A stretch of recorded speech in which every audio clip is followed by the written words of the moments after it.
Hola coach, ¿qué tal va la semana? ¿Qué tipos de inquietudes recibiste estos días? ¿Positivas o de las otras, más bien negativas? Bueno, no pasa nada, porque bien pensado todas sirven. Dulces unas, amargas otras, pero todas sirven si lo pensamos bien, amigos.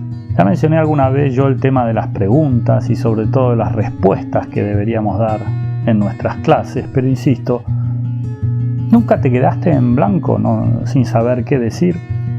Soy Martín Echegaray y acá comienza el episodio número 22 de Téctica.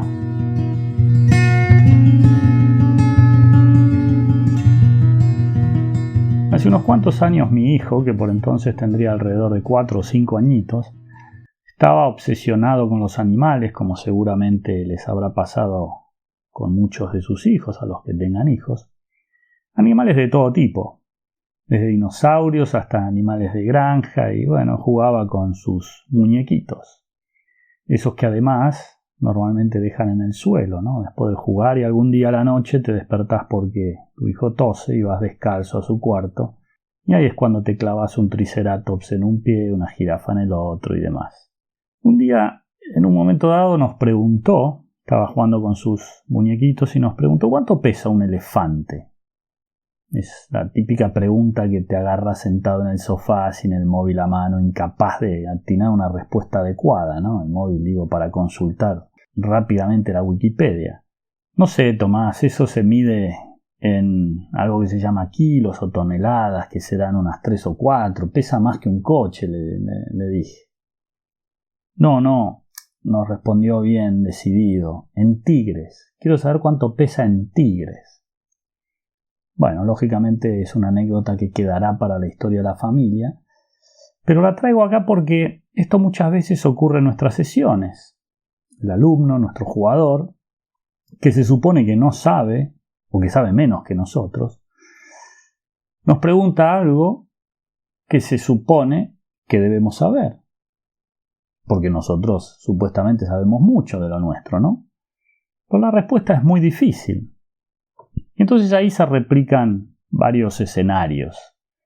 En primer lugar están los colegas que piensan que todo debe tener obligatoriamente una respuesta, aunque sea aproximada o incluso aunque sea inventada esa respuesta, porque si no demostraríamos ignorancia y eso no puede ser, ¿no? Mi consejo es que no caigamos en esto, compañeros, porque de ese modo para mí es como se van generando un montón de mitos y de inexactitudes en nuestro trabajo, que después son difíciles de erradicar. Ustedes saben, la empuñadura continental, como única.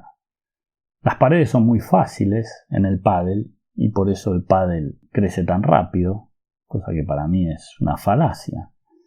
Los zurdos en la derecha tienen que estar por el tema de las voleas en el centro, tomar la volea con la derecha. El pádel es cada vez más rápido, viene acelerándose, digamos, desde hace 20 años, cada vez más rápido. Ya casi no tiene sentido tirar globos y terminaremos jugando a la velocidad de la luz seguramente.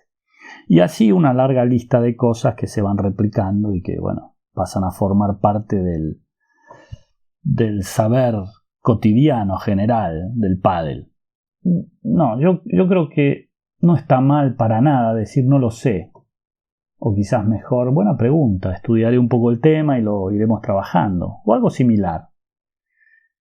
Para mí es mejor pasar por dubitativo, con inquietudes, que por un simple charlatán. Que ustedes saben, muchachos, en nuestro ámbito hay mucha de esta gente. Incluso nosotros mismos, en algún caso, en algún momento tal vez hemos sido alguno de ellos. En alguna ocasión y asegurando algo de lo que con el tiempo nos arrepentimos y comenzamos a dudar. Otro escenario, por lo tanto, es el del coach que sabe que no sabe de todo, pero que tiene actitud. Recuerden que las dudas y no las certezas son las que generan movimiento, deseo de saber algo más, algo distinto, de investigar, en otras palabras. Y esto es lo que llamamos mejorar. Pero cuidado que investigar sobre nuestro trabajo, el de coach de pádel, no se trata de meterse en un laboratorio a mezclar sustancias. Podría ser, pero hay cosas más fáciles. Miren, a menudo en mis cursos con colegas trato de estimular un poco estas inquietudes a través de propuestas simples. Una de ellas es la típica del juego cruzado y del juego paralelo. Fíjense, por ejemplo, si yo estoy jugando en cruzado y tiro un globo, y después hago lo mismo en paralelo, ¿qué tanto más de margen tendré jugando cruzado? Supongamos, yo estoy tirando un globo desde la base a 1 metro de la pared lateral y a 1 metro de la pared de fondo. Y digamos que tiro el globo en paralelo y mi globo aterriza también a 1 metro de ambas paredes, de la de fondo y de la de lateral. Eso en paralelo. Lógicamente, la trayectoria proyectada en el suelo de ese globo será de 18 metros, ¿no? Porque resta 1 metro de cada lado, a los 20 del largo de la cancha. Y ahora hago lo mismo y tiro el globo en cruzado. Y pasa lo mismo, la pelota aterriza en la otra esquina del campo, también a 1 metro de cada pared. Buen globo, con un margen razonablemente bueno, y desde una posición razonablemente incómoda, digamos, solamente a 1 metro de los cristales laterales en mi lado. Bueno, ¿la diferencia cuánto es? Bueno, eso es muy fácil de calcular, porque los datos los tenemos todos. Las medidas de la cancha, dónde aterriza la pelota, 1 metro, 1 metro. Restamos, hacemos lo del bueno de Pitágoras, el teorema ese, y la diferencia es casi de 1.7 metros en esta situación en particular, que no es poco, es un buen margen. Otra cosa que es interesante con respecto al globo es cuál es la diferencia de frecuencia de impactos entre un peloteo con globos y uno con tiros bajos, porque esto tendrá lógicamente que ver con las opciones que tenemos para las transferencias de fondo a red, por ejemplo. Investigarlo es tan fácil como hacer un peloteo en paralelo sin globos y uno con globos, y contar los tiros, por ejemplo, en 1 minuto. Eso nos va a dar una frecuencia. Bueno, miren, la diferencia aproximada es entre el 80 y el 100%, dependiendo lógicamente de la altura de los globos, del ritmo del peloteo y alguna que otra variable. Es muy fácil de hacer, es muy fácil de investigar. Pero bueno, esa diferencia aproximadamente andará por ahí. A lo que me refiero es que obtener esta información es fácil y además puede ser un ejercicio en sí mismo para que los alumnos también reflexionen sobre el juego en sí. Les digo más, ¿cuántas derechas y cuántos reveses usan nuestros alumnos en nuestras clases? ¿Cuántos tiros cruzados y cuántos paralelos? ¿Cuánto juega el jugador de derecha, por ejemplo? ¿Cuántos impactos hace? ¿Y cuánto el de revés? Por ejemplo, en un game, en un juego en donde el sacador es el jugador de revés. Estas son cosas muy fáciles de evaluar y me parece que el resultado puede llegar a ser interesante. Y así siguiendo, vamos conociendo cada vez más el deporte que enseñamos, a través de ideas y de acciones que en realidad, fíjense, son muy simples. Tengamos en cuenta que las estadísticas formales que conocemos y que afortunadamente se están ya difundiendo mucho en las redes, por ejemplo, en su mayoría son del pádel de alto rendimiento, en su mayoría, aunque hay unas buenas excepciones. Pero ese no es el pádel que nosotros enseñamos, me parece a mí. Yo diría incluso casi otro deporte. Algunas de esas estadísticas, puede ser, que nos llegan desde el alto rendimiento, podrán servir más, otras servirán menos, pero incluso algunas serán contraproducentes para nuestro día a día, si las aplicamos tal cual, con el pádel de base o con niños, por ejemplo. Te doy más ejemplos. ¿Se te ocurrió medir el perímetro del puño en las palas de tus alumnos? Esto debería aproximarse al tamaño de la mano, en este caso medido desde la segunda línea de la palma hasta la punta del dedo anular. O saber cuál es el peso y sobre todo el balance de las palas de nuestros alumnos. Cualquiera de estas cosas es relativamente fácil de hacer y desde luego que es relevante para nuestro trabajo. O el largo de las palas. A veces, a algunas marcas se les olvida cortar ese mango cuando salen del horno y resulta que algunas palas se pasan de los 45,5 centímetros de largo. Es más común de lo que te parece, coach. ¿O qué tipo de suela y de zapatilla usan tus alumnos?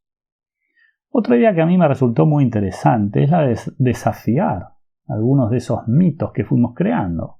Ejemplo, decimos el impacto debe ser delante del cuerpo, debe ser delante de la línea del cuerpo.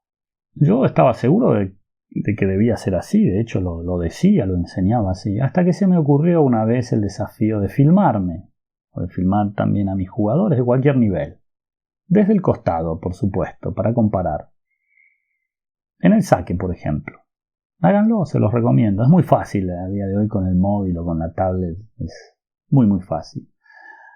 Ahí verán que decirlo es muy fácil, pero dependerá de la empuñadura que se use, de la capacidad de extender la muñeca, incluso de hiperextenderla en algunos casos. También de las intenciones del saque, quizás, de la cantidad de efecto que busquemos. Es muy interesante verificar este tipo de propuestas de manera práctica, que además les digo, es fácil. De ahí que yo siempre destaco como virtud en un coach que sea inquieto, que tenga dudas y que actúe. Esa es la actitud para mí, con C, que será tan o más importante que la otra palabra, no con P, la aptitud del coach. Para mí con la segunda nunca llegaremos a la primera, pero al revés sí. Pénsalo, coach.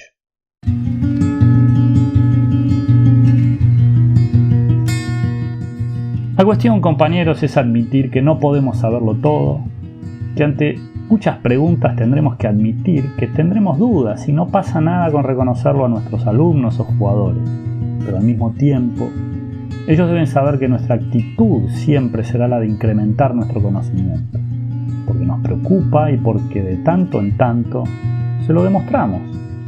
Sin ir más lejos, si te parece interesante lo que digo en este podcast y te sirve en tu trabajo, puedes comentarlo. Gracias, coach. Hasta la próxima.